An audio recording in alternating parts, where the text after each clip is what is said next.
अस्सलाम वालेकुम viewers, welcome to Noble Tech 2P friends. बात करेंगे आज के P2P को यूज़ करते हुए कैसे हम पाकिस्तान में बाइनांस एप्लीकेशन से USDT बाय कर सकते हैं। ठीक है फ्रेंड्स, वीडियो शुरू करने से पहले मेरी आपसे रिक्वेस्ट है कि मेरा channel Nobel Tech 2P subscribe कीजिए और बेल आइकन पे क्लिक कर दीजिए ताकि मेरी हर नई आने वाली वीडियो आप तक पहुँच सके। तो फ्रेंड्स, बाइनांस ओपन करने के बाद आप वॉलेट पर क्लिक करेंगे, फंडिंग आपके पास एक ऑप्शन आ जाएगा, उस पर जाने के बाद आप P2P पे क्लिक करेंगे।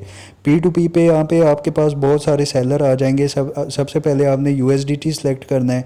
ठीक है, पेमेंट मेथड है आपके पास, कोई भी पेमेंट मेथड सेलेक्ट कर सकते हैं। उसमें आप कोई भी हो, चाहे बैंक का हो, क्योंकि जैज़ कैश से हर तरफ पेमेंट चली जाती है। ठीक है, तो यहाँ पे हम अपनी लिमिट देखेंगे कि आपने कितनी लिमिट, यहाँ पे स्टार्ट में इन्होंने लिमिट्स, नीचे लिमिट लिखी होती है, जो लेफ़्ट साइड पे वो मिनिमम लिमिट है इनकी कि मिनिमम आप इतने पैसों के ख़रीद सकते हैं USDT, मैक्सिमम आप इतने पैसों के USDT ख़रीद सकते हैं। ठीक है, यानी कि स्टार्ट में मिनिमम अमाउंट देंगे आपको और एंड पे जो होगा वो मैक्सिमम देंगे।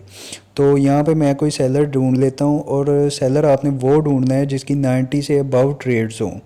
ठीक है, तो यहाँ पे मेरे पास ये विक है, तो इसने अपनी मिनिमम अमाउंट 4,000 लिखी हुई है, तो मैंने 7,000 के बाय करने हैं। यहाँ पे मैं 7,000 लिख लेता हूँ। ठीक है, और बाय विद ज़ीरो फ़ी है यहाँ पे लिखा हुआ, तो यहाँ पे हम क्लिक करेंगे। ठीक है, इसकी मिनिमम जो इसने बोला हुआ था, यहाँ पे हमारे पास एक चैट का ऑप्शन मिल जाता है। ठीक है, यहाँ पे हम इससे पूछेंगे, चैट वगैरह करेंगे कि अगर ये ऑनलाइन है तो मैं इसको पेमेंट वगैरह सेंड कर दूँ कि ना करूँ। ठीक है, अभी मैं इसको पूछ रहा हूँ, देखते हैं इसका क्या रिप्लाई आता है। तो आपको मैं ये बता रहा था कि मिनिमम उसकी लिमिट, जो अगर आपने 2,000 के बाय करने हैं और उसकी मिनिमम लिमिट 3,000 है, तो फिर आप उस सेलर से बाय नहीं कर सकते। ठीक है, यहाँ पे मैं इसका पेमेंट मेथड देख लेता हूँ, तो इसने मीज़ान बैंक की आईडी दी हुई है, साथ अकाउंट नंबर दिया हुआ है अपना। ठीक है, अभी इसका मैसेज नहीं आया, हम वेट कर रहे हैं कि जब इसका मैसेज आएगा, ये रिप्लाई देता है बंदा तो क्या कहता है। ठीक है, पहले हम कंफर्म करेंगे कि वाकई इसको चाहिए या नहीं। तो ये इसका रिप्लाई आ गया है कि हाय यस, यानी कि आई एम हेयर, मैं अवेलेबल हूँ यहाँ पे। तो अभी मैं इससे बातचीत करता हूँ, डील करता हूँ कि जैज़ कैश से आपको पेमेंट वगैरह सेंड कर रहा हूँ, तो आप चेक कर लीजिए, फिर देखते हैं ये क्या कहता है बंदा। ठीक है, अब किसी ने 3,000 की लिमिट लगाई हुई है, आप 4,000 के बाय करना चाहते हैं, तो आप उस सेलर से किसी ने 3,000 की लिमिट लगाई हुई है और आप 2,000 के बाय करना चाह रहे हैं, तो वो आप नहीं ख़रीद सकते फिर उस सेलर से, क्योंकि उसकी मिनिमम लिमिट ही 4,000 की है। ठीक है, तो या जितने के आपने ख़रीदने हैं उससे ज़्यादा है उसकी मिनिमम लिमिट। तो ऐसे फिर अभी इसका रिप्लाई आया है कि बाइनांस आईडी नेम और जो पेमेंट सेलर है उनका नाम सेम होना चाहिए, सेंडर आईडी और बाइनांस आईडी सेम होनी चाहिए। ठीक है, तो मेरी सिम भी किसी और के नाम पे अभी मैंने इसको कहा है, देखते हैं ये क्या कहता है। ठीक है, तो दूसरी बात ये ज़्यादा इम्पोर्टेंट होती है कि ट्रेड्स जो है P2P ट्रेड्स उस सेलर की 90% से अबव होनी चाहिए, मैक्सिमम उसकी 95% तो लाजमी होनी चाहिए ना। ट्रेड्स सक्सेसफुल ट्रेड रेट, वो आपको उसके सामने जो भी सेलर बैठा होगा उसके ऊपर उसकी परसेंटेज आएगी कि इतने % इसकी ट्रेड सक्सेसफुल हुई हैं। ठीक है, वो सारा कुछ आपके सामने उधर शो हो जाएगा, उसके बाद आप सेलेक्ट कीजिए जो भी होगा। अभी इसने CNIC की पिक मांगी है, अब पता ही नहीं है क्या चक्कर है बाइनांस में, मुझे लगता है कोई नई अपडेट आई हुई है तो इस वजह से ये मांग रहे होंगे। तो अभी मैं देखता हूँ ये ऑर्डर मैं कैंसिल करने लगा हूँ। ठीक है, अभी मैं इसको कहने लगा हूँ कि मैं ये ऑर्डर कैंसिल करने लगा हूँ और कोई नया ऑर्डर वगैरह ढूंढते हैं, कोई नया बंदा ढूंढते हैं, तो उससे बातचीत करते हैं। तो फ्रेंड्स, वो वाली वीडियो मैंने थोड़ी सी कट कर दी है। ठीक है, वीडियो ज़्यादा लंबी हो जानी थी। अभी मैं एक नए सेलर के पास हूँ, LD ट्रेडर्स के साथ मैं ट्रेड कर रहा हूँ, और इसने भी मुझसे ID कार्ड की पिक वगैरह मांगी है, तो मैंने इसको सेंड की है। मैंने इसको बताया भी है कि मेरी जो सिम है वो किसी और के नाम पे मैं यूज़ कर रहा हूँ,